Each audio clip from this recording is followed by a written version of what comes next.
जय हिंद दोस्तों, कैसे हैं आप लोग और कैसी चल रही है आपकी स्टडी। दोस्तों आज के वीडियो में क्लास 12 केमिस्ट्री का अभ्यास 1 जिसका नाम विलियन है उसका ये पार्ट 2 वीडियो है। देखिए हमने पार्ट 1 वीडियो में इस चैप्टर का बेसिक कॉन्सेप्ट क्लियर किया था जिसमें हमने जाना था कि विलियन क्या होता है, विलियन के प्रकार को 1 बाय 1 करके परिभाषा के साथ समझा था। और आज बारी है मोलरता, मोललता और मोल प्रभाज की। देखिए इस चैप्टर का ये तीनों टॉपिक सबसे ज्यादा इंपॉर्टेंट है क्योंकि ये तीनों टॉपिक आए या ना आए लेकिन इससे रिलेटेड क्वेश्चन जरूर आता है। क्वेश्चन नहीं आए ना तो आप लोग लिख लीजिए कि इससे रिलेटेड न्यूमेरिकल तो जरूर पूछा जाता है। ठीक है, तो आप लोगों से मैं यही कहूंगा कि वीडियो को ध्यानपूर्वक देखिएगा, लास्ट तक देखिएगा, इन तीनों को समझ लीजिएगा। परिभाषा के साथ साथ सूत्र भी मैं बताऊंगा और मैं आपको बताऊंगा इसको याद करने का ट्रिक भी। ठीक है, तो दोस्तों चैनल से जुड़ जाइए क्योंकि इस चैनल पर सभी विषय का सिलेबस पहले सफाई कराया जाएगा, उसके बाद आपकी एग्जाम की तैयारी कराया जाएगा। तो चलिए वीडियो करते हैं स्टार्ट। तो चलिए दोस्तों मोलरता पढ़ते हैं कि मोलरता होता क्या है।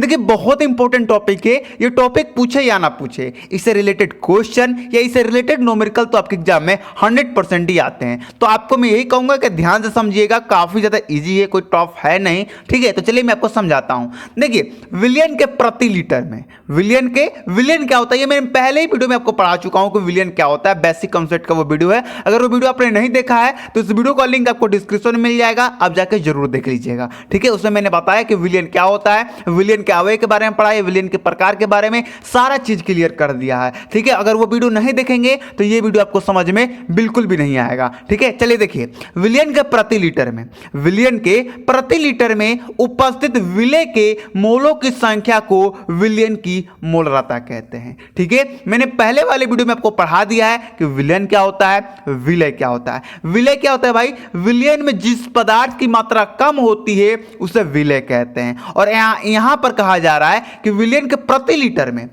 लीटर में विलियन के उपस्थित विलेय के मोलों यानी कि विलेय के मात्रों की संख्या को ही विलियन का मोलरता कहते हैं। ठीक है, ध्यान से समझिएगा, विलियन के प्रति लीटर में उपस्थित विलेय के मोलों यानी कि विलेय के मात्रों की संख्या को विलियन की मोलरता कहते हैं। ठीक है, इसे हम एम से प्रदर्शित करते हैं, किससे, एम से, कैपिटल एम से। ठीक है, और इसका सूत्र बन जाता है मोलरता बराबर विलेय के मोलों की संख्या बटे विलियन का आयतन लीटर में। विलियन का आयतन किस में है, लीटर में है। अगर मान जाइए कि आपको देखिए इससे रिलेटेड न्यूमेरिकल भी आता है, मैंने आपको पहले ही बता दिया। अगर न्यूमेरिकल में आपका विलियन का आयतन लीटर में ना देकर अगर मिलीलीटर में दे दे तो उसका सूत्र अलग बन जाता है। कैसे बनता है ध्यान दीजिए, मोलरता को हम एम से प्रदर्शित करते हैं तो एम बराबर विलेय के मोलों की संख्या को हम एन से प्रदर्शित करते हैं, इसे हम एन से प्रदर्शित करते हैं, ध्यान रखिएगा। तो एन बटे विलियन का आयतन इसे हम भी से प्रदर्शित करते हैं, तो हमने भी लिख दिया। लेकिन यहाँ पर लीटर में ना देकर ml में दे दिया है यानी कि मिलीलीटर में दे दिया है, तो यहाँ पर गुणे 1000 से गुना हो जाएगा। क्यों गुना हुआ भाई, क्योंकि 1 लीटर में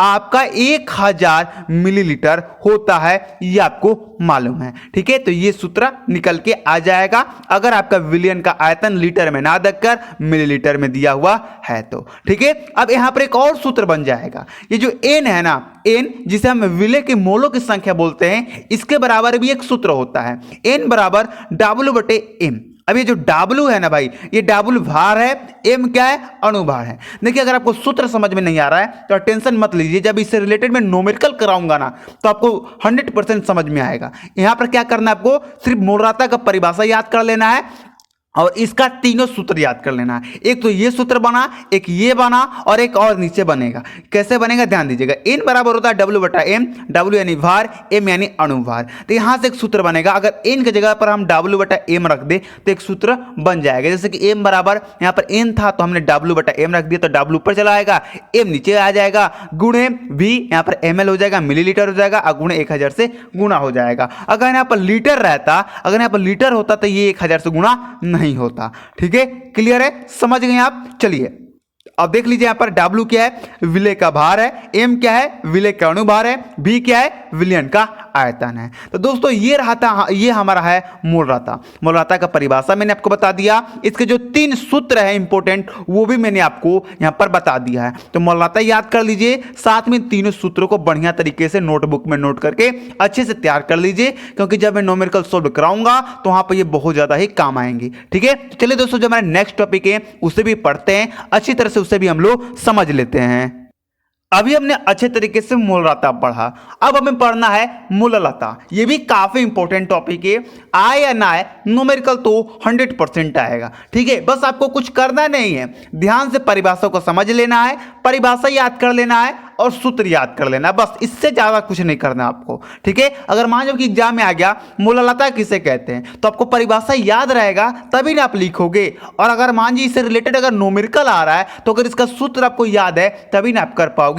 इसलिए आप ध्यान से समझने की कोशिश कीजिएगा। नहीं समझ में आए तो 2 बार देखिएगा, लेकिन आज फैसला कर लीजिए कि तीनों टॉपिक आपको अपने दिमाग में ठोक ही डालना है। चलिए देखिए पढ़ते हैं। किसी विलयन की 1 केजी में घुले विलय की मोलों की संख्या को विलयन का मूललता कहते हैं। मूललता और मूललता में कोई फर्क नहीं है, बस एक चीज फर्क है, उसमें क्या था, विलयन के प्रति लीटर में था, लेकिन यहां पर क्या है, विलयन के 1 केजी में, 1 केजी बात करें यानी कि कोई ठोस चीज है। ठीक है, तो किसी विलयन के 1 केजी में घुले विलय की मात्रा, विलय के मोलो बोले तो विलय की मात्रा की संख्या को विलयन का मूललता कहते हैं। क्लियर है? अब इसे आप देख लीजिए, इसे भी कैपिटल एम से प्रदर्शित करते हैं। ठीक है, यहां पर आप लोग लिख लीजिएगा। ठीक है, इसका सूत्र होता है मूललता बराबर विलय के मोलों की संख्या बटे विलय का भार केजी में। ठीक है, यहां पर सूत्र में भी कोई बड़ा अलग नहीं है। मूललता में क्या था भाई, वही चीज था, लेकिन यहां पर विलय का यहां पर आयतन था और यहां पर लीटर था, बस यहां पर ये चेंज हो गया है, विलय का भार है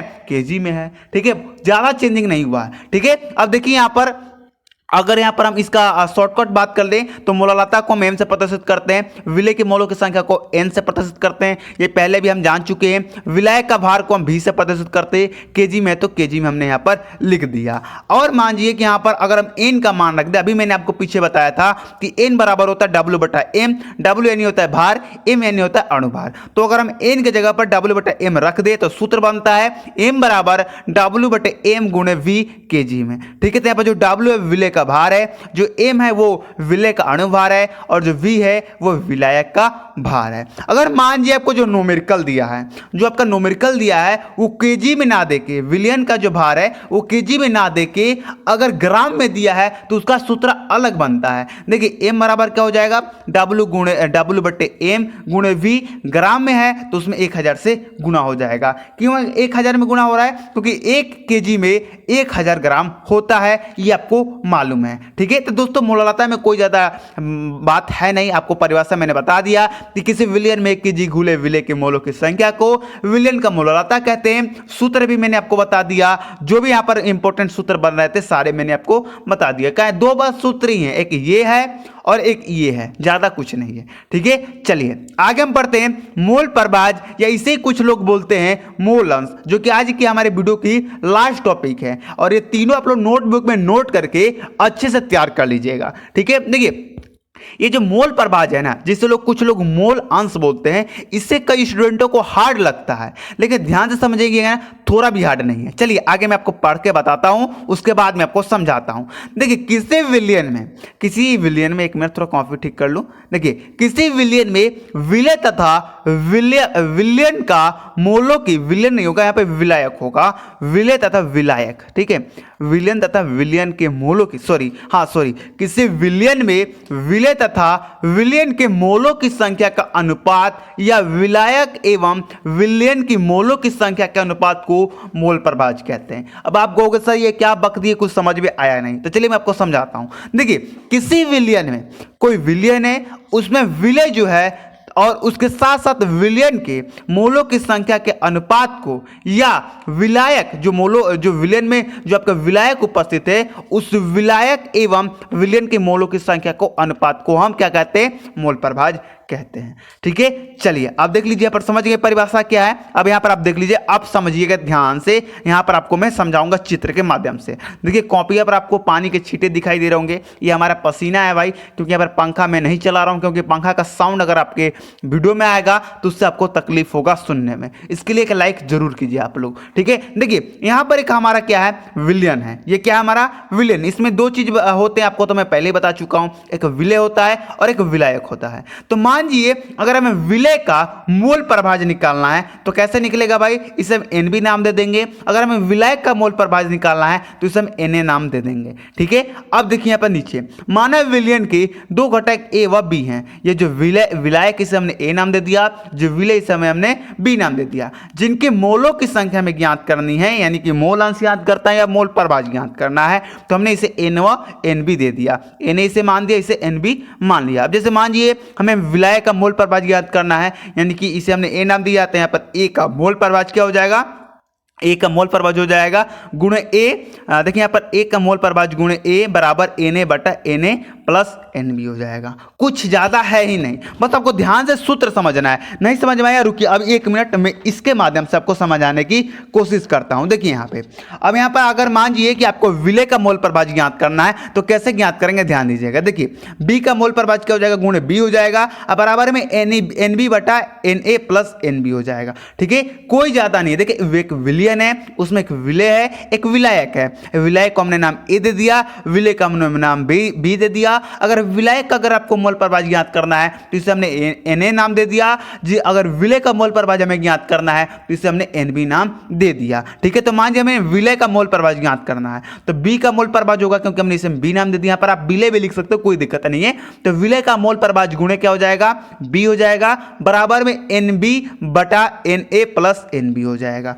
क्लियर है। देखिए परिभाषा 2-3 बार पढ़िएगा, सूत्र भी 2-3 बार पढ़िएगा, आपको आराम से याद हो जाएगा। तो दोस्तों आज का वीडियो कैसा लगा आपको कमेंट करके जरूर बताइएगा। ये था हमारा मूलता, मोल प्रभाज, या इसे कुछ लोग क्या बोलते हैं, मोल अंश बोलते हैं। ठीक है, तो दोस्तों में जाने की इजाजत दीजिए और चैनल के साथ जुड़ जाइए, क्योंकि इस चैनल पर सभी विषय का तैयारी अब लगातार कराया जाएगा। मिलते हैं अगली वीडियो में, तब तक जाने की इजाजत दीजिए। जय हिंद, जय भारत।